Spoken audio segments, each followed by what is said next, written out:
Growing up, I was always the one who figured things out on my own. When I was 15, my parents forgot to pick me up from soccer practice. Not because of an emergency, not because of traffic. My mother was at the mall helping my brother pick out new sneakers, and she simply lost track of time. I stood outside that field for 2 hours before the assistant coach offered to drive me home.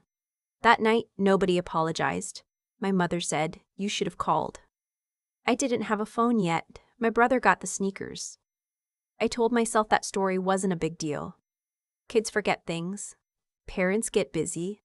I was good at telling myself things weren't a big deal. My name is Tessa, and I am 31 years old. I have a degree in accounting, a job I worked extremely hard to get, and a one-bedroom apartment that I love more than almost anything in my life. I want to tell you how I got here, because the path was not straight, and it was not easy, and for a long time I thought the problem was me. My brother Colby is 4 years younger than me. He is, by every measure my parents have ever used, the golden one. Not because he is smarter, not because he works harder. I think it started simply because he was the boy, the younger one, the one my mother could baby longest. Over time it became invisible to everyone in the house except me. The preferential treatment was so baked into our family's DNA that pointing it out felt like complaining about gravity. When I got into college, I received a partial scholarship and took out loans for the rest. My parents contributed nothing, which I understood. Money was tight. My father ran a small landscaping business, and my mother worked part-time at a dental office. I didn't ask for help. I got 3 part-time jobs. I studied at the library until it closed, and I graduated with a 3.8 GPA and about $28,000 in student debt. When Colby turned 18 and was accepted to the same state university 2 years after me, my parents co-signed his loans, paid his first semester out of pocket, and bought him a laptop and a car for the dorm. Not a used car. A 2021 Honda Civic with under 12,000 miles on it. I drove a 2009 Hyundai with 140,000 miles that I had saved up and bought myself. I remember sitting at the kitchen table the day they handed Colby the keys. My mother was crying happy tears. My father had his arm around Colby's shoulders. I was there because I'd driven 3 hours home for the weekend specifically to celebrate with them. Nobody thought to mention what my graduation gift had been. There wasn't one. I smiled. I hugged my brother. I drove 3 hours back to my apartment that Sunday night and cried in the shower, which is where I did most of my crying back then, because it felt like it didn't count as much if the water washed it away. That should have been the moment I understood what I was dealing with, but I wasn't ready yet. I told myself the familiar story. Things were different when Colby started college. The business was doing better. They had more money now. It wasn't personal. I was very good at not making things personal. Fast forward 4 years. I was 28. I had been working at a mid-sized accounting firm in Charlotte for 2 years. I had paid off almost half my student loans. I had a good performance review coming up and a raise on the table. Life was genuinely starting to feel like mine. Then my landlord sold my building. The new owners raised rent by $600 a month with 60 days notice. I had been paying $1,100 for my 1-bedroom. They wanted $700. I did the math. Between rent, my loan payments, my car note, utilities, and basic living expenses, I would be running a deficit every month until I could find something else. Charlotte's rental market was brutal that year. Everything comparable was just as expensive or worse. My mother called me on a Wednesday evening right after I had spent an hour on Zillow watching my options evaporate in real time. She asked how I was doing. I told her honestly. I explained the situation. I said I was looking at options and trying not to panic. She said, "Why don't you just come home for a few months, save some money, get back on your feet?" I want to be clear about something. My parents' house has 4 bedrooms. My old room still has my furniture in it. My father's business had grown significantly over the past few years. They had hired 3 additional crews and picked up several commercial contracts. They were, by any reasonable measure, comfortable. I said yes. I gave notice at my apartment, put my things in storage, and moved back home to my parents' place in Wilmington on the first Saturday of October. My mother made pot roast. My father seemed genuinely happy to see me. Colby was living at home too. Had been for 8 months since finishing school. Figuring things out, as my mother put it. He was 24. No job, no timeline, no plan. His car was in the driveway. He went out with friends most nights. The first 2 weeks were fine. I kept my head down, paid for my own groceries, cleaned up after myself. I had already mapped out a budget. If I lived rent-free for 4 or 5 months, I could wipe out the rest of my loans, build my emergency fund back up, and have enough for first and last month on a new apartment without financial panic. On a Sunday morning in week 3, my mother sat down across from me at the breakfast table while I was drinking coffee and reading. She had a folded piece of paper in her hand. She slid it across the table. I looked at it. It was a handwritten list. At the top it said, "Household contributions" in her careful print. My name was on it. Listed next to my name was $900 per month. I stared at that paper for a long moment. I turned it over like maybe the other side would explain something. It didn't. "Mom," I said. "What is this?" She explained it very calmly, the way she explained things when she had prepared herself for pushback. She said that I was an adult. She said that living together worked better when everyone contributed. She said $900 was reasonable given the Charlotte market. She said it wasn't about the money. It was about fairness and respect and not wanting anyone to feel like they were being taken advantage of. I asked if Colby was on the list. There was a pause. A very specific kind of pause that I recognized from childhood, the pause before an explanation that was going to make me feel like I was the unreasonable one for asking. She said Colby was in a different situation. He was still getting established. He didn't have a steady income yet. I had a full-time salaried job. I was the one in a temporary housing crisis. I had moved home specifically because she invited me, with no mention of rent, to save money and stabilize. I had been here 21 days. I said, "Mom, you invited me here. You said come home and get back on your feet. I have a job. I have been buying my own groceries and cleaning the bathroom and staying out of everyone's way. I have been here 3 weeks." She said she thought it was better to get it on paper early so there were no misunderstandings. I folded the paper back up and said I needed to think about it. I went upstairs to my room and sat on the edge of my old bed and looked at the ceiling. The glow-in-the-dark star stickers I had put up at age 12 were still there, faded to almost nothing. I thought about my brother's car in the driveway. I thought about the business doing well. I thought about a decade of soccer practices and college graduations and missed birthdays and quietly lowered expectations. I thought, this is the same thing it has always been. I have just been explaining it away for 20 years. That evening, I came downstairs, made myself dinner, and sat at the table with my parents. My father was watching the game. My mother was on her phone. Colby was out. I said, "I want to talk about the contribution list." My father muted the TV. I said it calmly because I had spent 3 hours deciding to be calm. I said that I appreciated them opening their home to me and I understood everyone contributing was a valid principle. I also said that applying it exclusively to me while Colby lived there for free, with no job for 8 months, was not fairness. That was favoritism. And if the expectation was that I pay $900 a month, I needed to understand that clearly because I could make different decisions with that information. My mother's face did the thing it always did when I raised something she didn't want to hear. It went very still and polite, like a door quietly closing. She said I had always had a chip on my shoulder about my brother. My father said it wasn't worth getting upset over. It was just a contribution to the household. Everybody does it. I said, "Does Colby do it?" Silence. I said, "I need you both to answer that question directly. Does Colby contribute $900 a month to this household?" My mother said that Colby was going through something and needed their support right now. I asked what he was going through. She said I wouldn't understand because I had always been so independent. I looked at my father. He looked at the TV screen, which was muted. showing a baseball diamond. That was the moment. Not a dramatic one. No shouting, no door slamming, just my father looking at a muted television and my mother telling me my independence was a character flaw, and me finally understanding that this was never going to change. Not because they were incapable of fairness, because they had decided a long time ago that fairness between Colby and me was simply not something they owed me. I said, "Okay, I hear you." I went upstairs. I opened my laptop.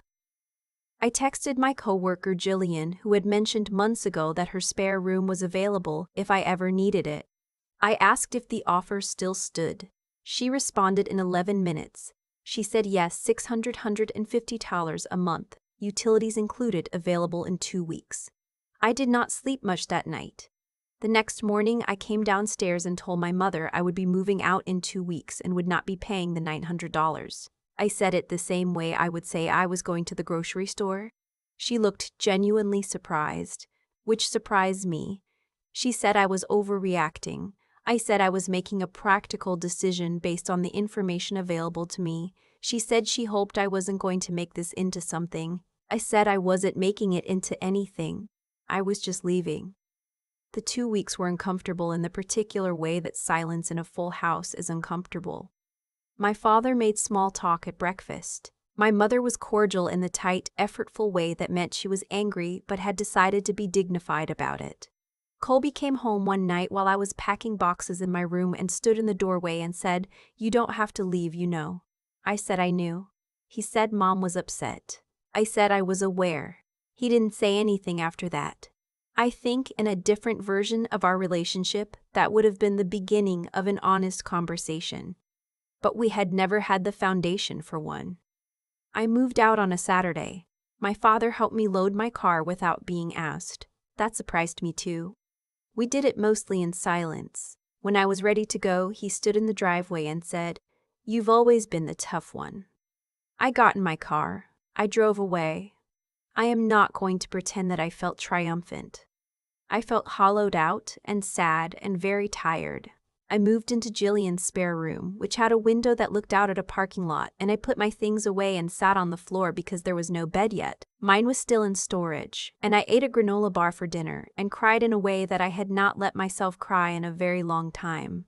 That was the real cost of all of it. Not the $900. Not even the years of being treated as the self-sufficient one who didn't need anything.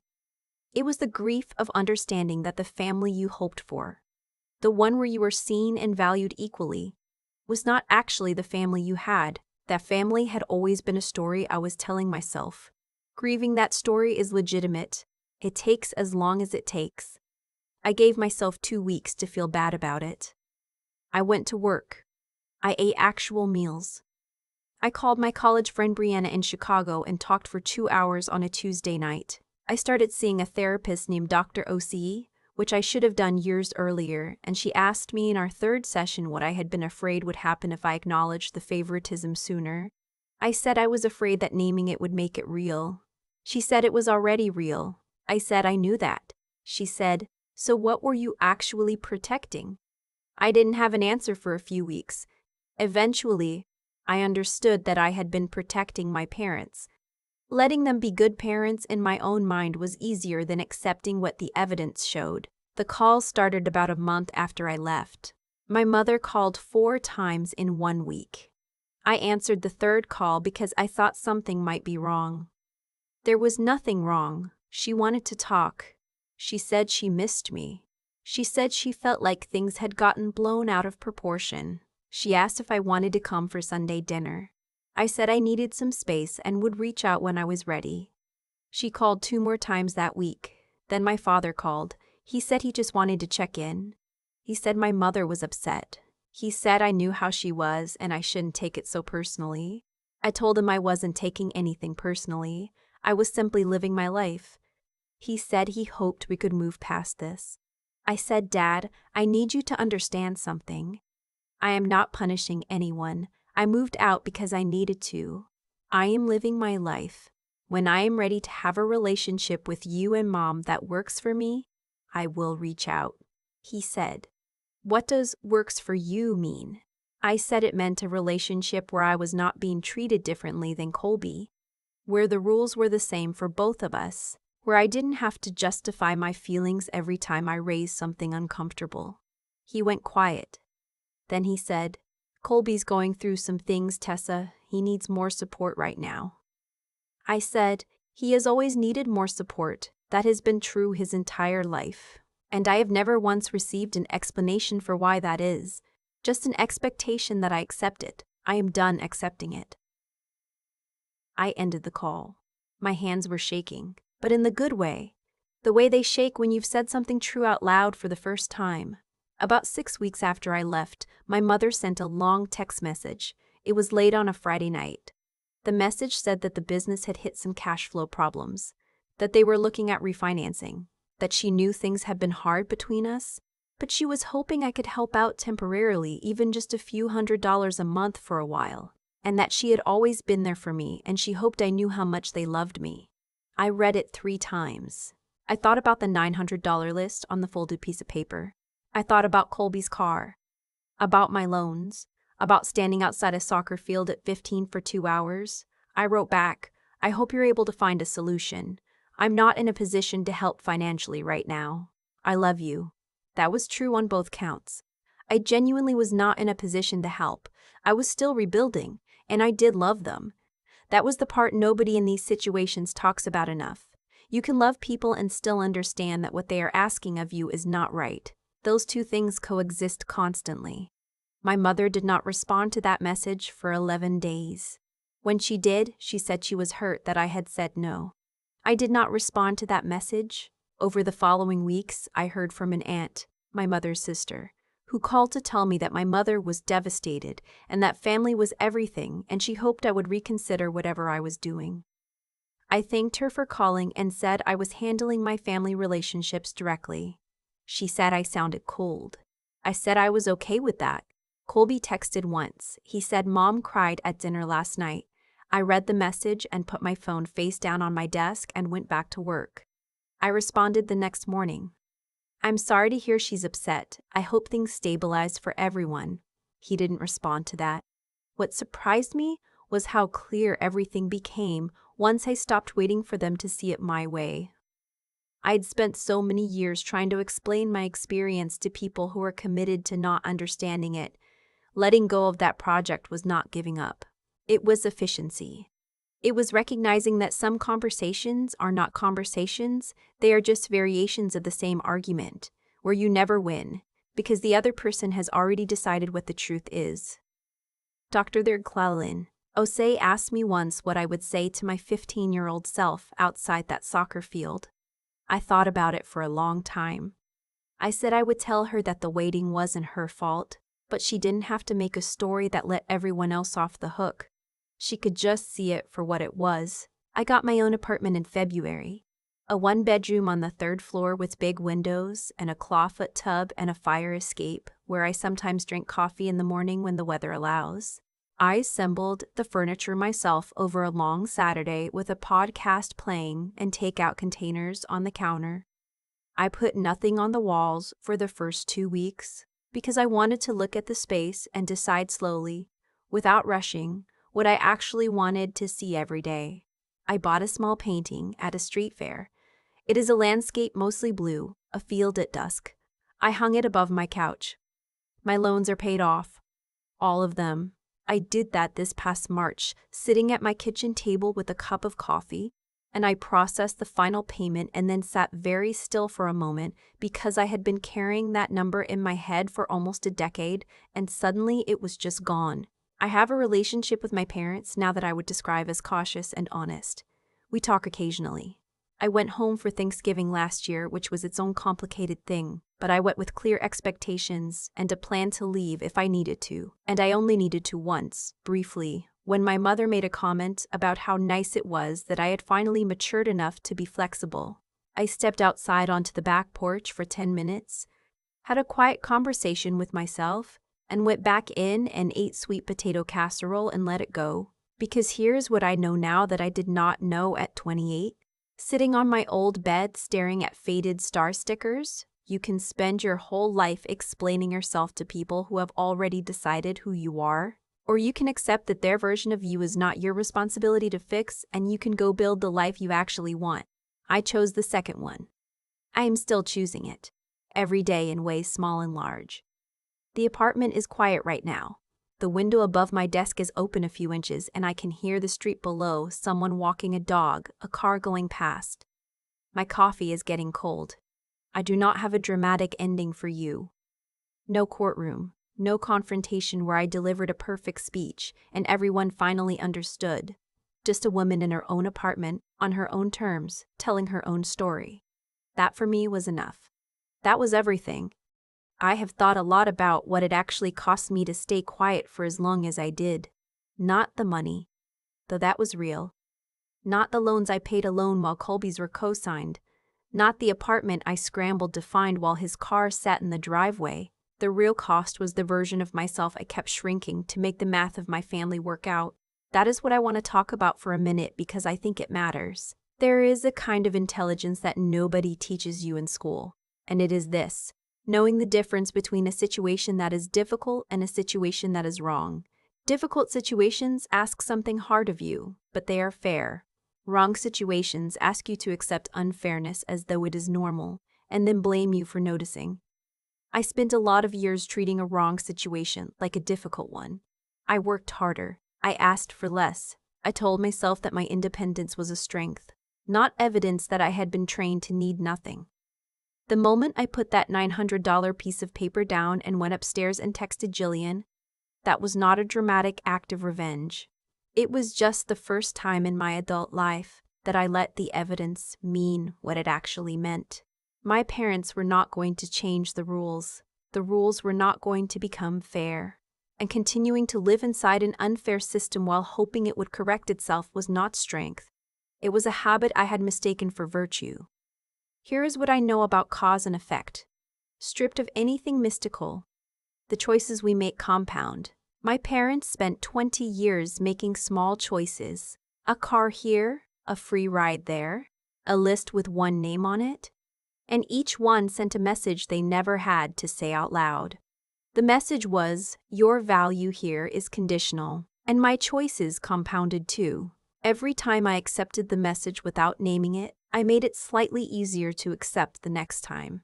Until the day I didn't. I am not saying I handled everything perfectly. I wish I had named it earlier. I wish I had not needed a housing crisis to force the question. But I also know that the timing was what it was, and beating myself up about it is just another version of making myself smaller. What I believe now, genuinely, is that the 3 things that saved me were not dramatic. They were slow and ordinary. The first was honesty, not with my parents, but with myself. Looking at the evidence and letting it mean something. The second was the decision to keep building anyway, even when the ground felt unstable. Pay off the loans, get the apartment, show up to work, make the next right decision. Not because someone was watching and keeping score, but because that is what integrity looks like when no one is applauding. And the third was asking for help. A therapist, a friend with a spare room, a coworker who answered in 11 minutes. Strength is not doing it alone. Strength is knowing when alone is not working, and being willing to reach towards something else. Tessa is doing fine now. She has big windows and a clawfoot tub and a painting above her couch that she chose slowly. Without rushing, she is learning, still, that her worth was never in the contributions list. It was never in the number of jobs she worked in college or the loans she paid without help. It was just hers. It always was. If you are somewhere in the middle of a story like this one, I want you to know that the quiet decisions count. The moment you stop explaining yourself to someone who has already decided, the moment you text a friend at 9 p.m. on a Saturday and ask if the offer still stands. Those moments don't look like turning points, but they are.